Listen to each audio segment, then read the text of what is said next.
A warm welcome to all my viewers. Today you are going to be witnessing something that probably you would not have seen in the YouTube uh, series of reviews for motorcycles. This is the MT15, the Yamaha MT15, the 155cc liquid cooled engine bike review. Before I begin, let me turn on the ignition. This is the night review. You would not have seen any review like this. So this is Zara Hatke. This is how it turns on. It's in neutral gear now. It's 10, 20, 10, 17 to be precise in the night. And this is how the front looks. Looks like an alien, or rather it's inspired by the Japanese warrior armor. And this is how the front looks. Let me focus a little bit. I think this is how much the camera can do. And now let me go ahead and turn on the main beam. So in the same excuse of doing a night review, let me go ahead and show you how the headlight throw is. Okay, let me turn it on. There you go. Okay, let me turn it off first. So it has the always on headlight. So this is how it is when it's off.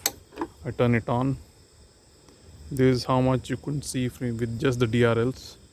And now let me turn it on. So once the engine turns on,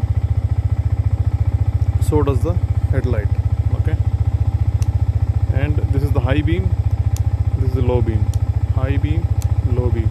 This is it also has a pass button. Okay, so let me turn it off and let me turn it on again and take you through the instrument console quickly. Let me change the neutral into, I'll put it in gear first. Okay, I'll put it in gear. So this is one of the bikes in which you get almost a very comprehensive digital display heads up unit. So you get the gear indicator, you get the clock. This currently it's showing 10:19 p.m. So it's not a AM or PM. Of course you gotta make out it's a 12-hour clock.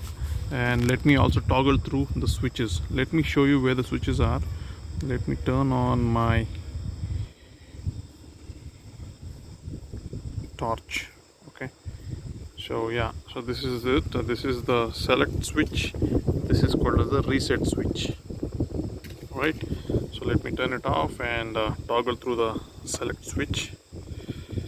When I toggle through it, so this shows the instantaneous fuel consumption, KMPL, and this is the average fuel consumption. So it's given me about 51 kilometers per liter till date.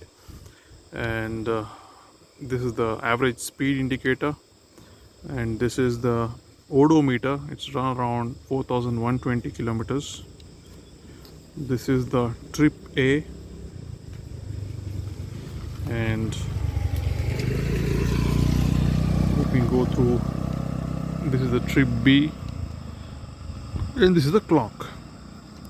So there it is. All right, so you have the RPM range till 13,000, and once it crosses 7,500 to 8,000 RPM is when the vibrations kicking. Some of you might have seen a video which came up a week ago, and I had really bashed it badly because of the vibrations. But to be honest, once you get used to it, you kind of begin to live with it, because you bought it and then you have nothing else to complain about except for the vibes at the high RPM. After all, my dear friends, it's just a 155cc engine. It's like squeezing the shit out of a small tiny little engine, and how much could it tolerate? So 7,500 and above, it starts vibing, and your nuts starts vibing along with it too, because the vibrations slowly creeping through the handlebars to the foot pegs and to the seat also. And it has a 10-liter fuel capacity, and so far the mileage that it has been given me, let me flash it up on the screen for you guys. So this is how it is. So 43 to 42, 42 to 54, 55. Yes, you can achieve these depending on the way you drive. in the highways, mostly when you maintain speeds of around 115 to 120, you will get close to 48 to 45. So that's a pretty good mileage, I would say. And let me also show you a view of the headlight turned on from the front. I'll go about the specifications just in a minute, please. Once you take a look at the headlight, trying to do some cinematic stuff here, but then I hope there you go, that's how it looks. Looks like a snake or it looks like an alien. It's all subjective. Looks is subjective. Alright, so let me also turn on my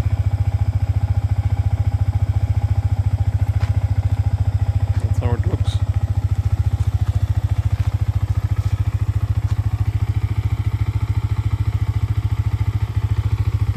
And it has a LED tail lamp to go with. And this is a El Cheapo luggage carrying box, and this is something I got from the Amazon.com.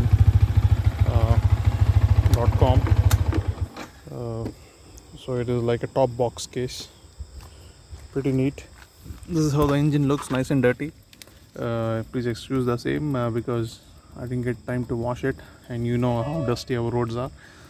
Now going about the specs, this is a liquid cooled engine. So let me tell you, in 150cc or 155cc for that matter, which this is category, this is the only motorcycle in which you get a slipper clutch and a 6th gear. Okay, no other, of course, apart from the cousin, which is the R15, no other bike at this particular cc range offers a slipper clutch and a 6th gear. And apart from that, it has a single channel ABS. All right, single channel ABS goes there, and there is no ABS at the back, but the R15 gets ABS at the back too.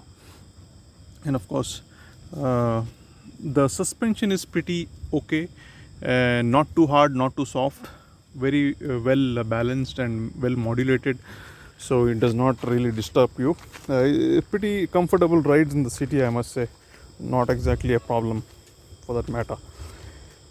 Yeah, so coming to the specs, it churns out around 18.5 PS at 10,000 RPM.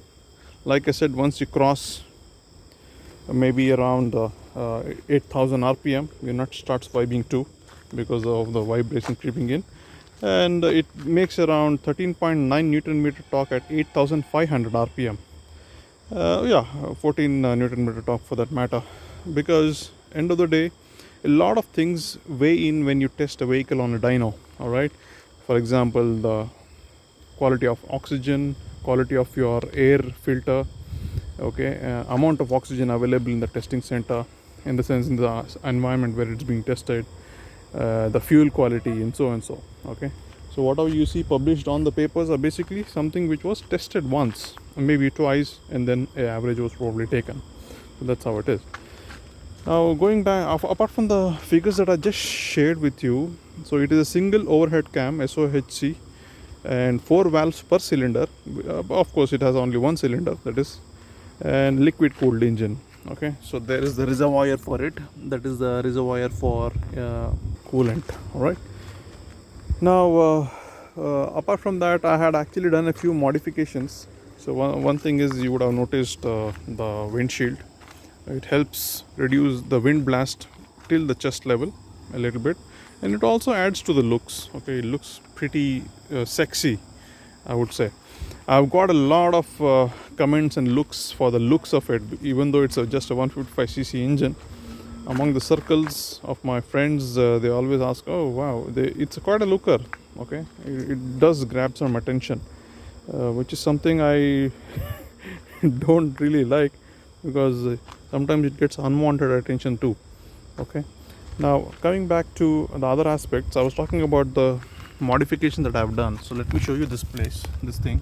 All right, this is the clamp which I purchased from AliExpress, and it is a modified clamp which reduces the height of the motorcycle by around 30, the seat height, that is, it reduces it by around 30 mm. All right, and it made it very, very comfortable. I would say a day and night difference that I noticed in terms of comfortability, because the stock ones, the seat was pretty high and you had to put a lot of pressure on your wrists while sitting. Okay, it almost felt like you were actually diving front, probably on a swimming pool or something like that. It looked like that. That was very aggressive. So once I changed the height, I reduced it. That is when it was pretty comfortable for me, and no more problems with pressure on my wrists and my arms. A very comfortable riding position. Yes, of course, I would also like to highlight that it hasn't really affected the ground clearance. I haven't bottomed out anywhere or touched the base of the bike anywhere, so it's been good. And so far as the kilometers are concerned, I've driven, as you have seen, close to 4,000 kilometers, and I've given it for around 3 services, and each service costing me around $1,000. At the end of the day, they end up putting some extra thing or not, just like a coolant top up, they charge $150. For chain lubrication, they charge $200. So instead of arguing with them, I just let it be and then get it in. So you end up spending around 1,000 rupees per service, and the worst part is it's just a 3,000 to 3,500 kilometer service interval. Apart from that, everything else in terms of its let's say service pickup is also pretty neat. Okay, for a 155cc engine, pretty good. I had driven both the 150cc, I think the FZ series, the air cooled ones once, and back to back I had tried this, and I decided on this because the clutch function was very smooth. The clutch release was non-jerky, and even the downshifting is pretty sublime and pretty neat. My dear friends, the mosquitoes are biting my legs, so I think I will it's already 12 minutes through this video. If you have any questions, please feel free to put it down in the comments, and I'll try to answer them when I have time. Apart from that, it's a pretty neat ownership experience. I've had no problems whatsoever. Okay, with this I would like to conclude this short night review video of the MT-15 from Yamaha. The Indian version, it's a BS4 model. Okay, it's not a BS6 model. I had bought it just before the lockdown, and so far I've been happy, except for the fact that yes, I come from a background where I'm used to driving more powerful motorcycles like the 390 Duke and stuff. But it is good as a commuter, in terms of commuter, and of course the mileage in the end of the day, getting you somewhere in the 40s and 50s range, 40 kmpl to 50 kmpl range. That's amazing. So that's about it, and see you soon, my dear friends, and look forward to interacting more on this channel. Thank you so much. Good night. Take care. Bye bye.